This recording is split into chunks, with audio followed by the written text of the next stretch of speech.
আগামী নির্বাচনে কমপক্ষে ইসলামী দলগুলো ঐক্য হয়ে ইনশাআল্লাহ আমরা একটা বাক্স দেওয়ার চেষ্টা করি। এখন পর্যন্ত নির্বাচন ঘোষণা হয়নি, এখনও যদি বিরোধী দলের জনসভার উপরে তাদের কর্মসূচির উপরে আক্রমণ শুরু করে, তাহলে নির্বাচন ঘোষণা হলে অবস্থানটা কী হবে আপনারা ভালোই বুঝতে পারছেন।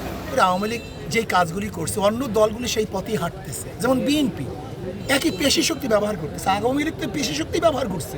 যদি সংস্কার কালকে হয়ে যায়, কালকে নির্বাচন দেখ, সমস্যা নেই, টাইম নিয়ে আমাদের কোনো ফ্যাক্ট না। আমাদের ফ্যাক্ট হলো গ্রহণযোগ্য এক নির্বাচন, যে নির্বাচনে সবাই কবুল করবে, সবাই গ্রহণ করবে। টার্গেট হলো ইসলামের সমস্ত দলগুলি, শুধু ইসলামী দল না, ইসলাম দেশ মানবতার রক্ষার জন্য যে দলগুলি ঐক্যমত পোষণ করবে, আমরা সব ঐক্যবদ্ধভাবে নির্বাচন করতে চাই। এটা আমাদের প্রথম টার্গেট, এবং আশা করি ইনশাআল্লাহ আগামী নির্বাচনে কমপক্ষে ইসলামী দলগুলো ঐক্য হয়ে ইনশাআল্লাহ আমরা একটা বাক্স দেওয়ার চেষ্টা করি। না, এখন পর্যন্ত লেভেল প্লেইং ফিল্ড হচ্ছে না। আপনি দেখতেছেন মারামারি কাটাকাটি, আজকে এনসিপি জনসভার উপরে আক্রমণ করা হয়েছে। এটা কি আপনি পরিবেশ মনে করতেছেন নির্বাচনে? এখন পর্যন্ত নির্বাচন ঘোষণা হয়নি, এখনও যদি বিরোধী দলের জনসভার উপরে তাদের কর্মসূচির উপরে আক্রমণ শুরু করে, তাহলে নির্বাচন ঘোষণা হলে অবস্থানটা কী হবে আপনারা ভালোই বুঝতে পারছেন। যে বর্তমান ব্যবস্থায় যদি 1000 বছর নির্বাচন হয়, তাহলে কোনো অবস্থাতেই সংস্কার পেতে নির্বাচন হলে সেই নির্বাচন সুস্থ হবে না, গ্রহণযোগ্য নির্বাচন হবে না। কাজে আগে আমরা সংস্কার চাই, তারপর নির্বাচন চাই। যদি সংস্কার কালকে হয়ে যায়, কালকে নির্বাচন দেখ, সমস্যা নেই, টাইম নিয়ে আমাদের কোনো ফ্যাক্ট না। আমাদের ফ্যাক্ট হলো গ্রহণযোগ্য এক নির্বাচন, যে নির্বাচনে সবাই কবুল করবে, সবাই গ্রহণ করবে, এরকম নির্বাচন হচ্ছে। আমি বিগত দিনের কোনো অঙ্কই কষতে চাই।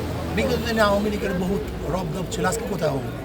জাতীয় পার্টি একসময় খুব ক্ষমতাদার ছিল, আজকে জাতীয় পার্টি কোথায়? মানুষ পরিবর্তনশীল, মানুষ আর বোকা না। এখন প্রত্যেকের হাতে নেট, প্রত্যেকের হাতে এখন নিউজ।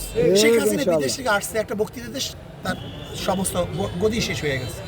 আমি মনে করি আওয়ামী লীগ যেই কাজগুলি করছে অন্য দলগুলি সেই পথেই হাঁটতেছে। যেমন বিএনপি একই পেশি শক্তি ব্যবহার করতেছে, আওয়ামী লীগ তো পেশি শক্তি ব্যবহার করছে।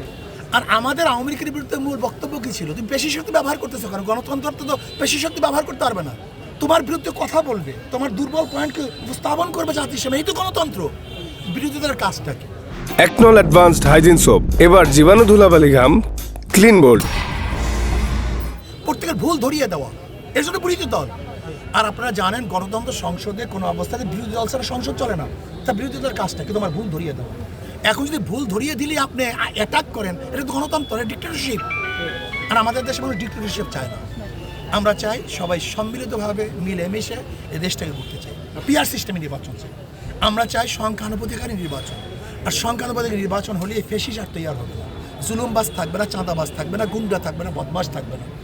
সুন্দর সবাই সম্মিলিত এক জাতীয় হবে, সংসদ হবে, যেখানে সবার অংশগ্রহণ থাকবে, সবার মতের মানুষের অংশগ্রহণ থাকবে।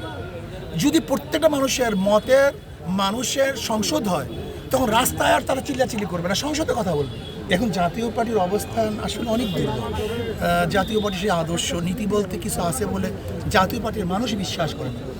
একদল আর একদলকে বহিষ্কার করে, এক সচিব আর এক সচিবকে বহিষ্কার করে, এটা দল হিসাবে আর আছে বলে আমি মনে করি। তারপর তারা করতে পারে, সেটা ভিন্ন কথা। এবং যেহেতু তাদের অবস্থায় চরিত্রই এসব বাংলাদেশ মানুষ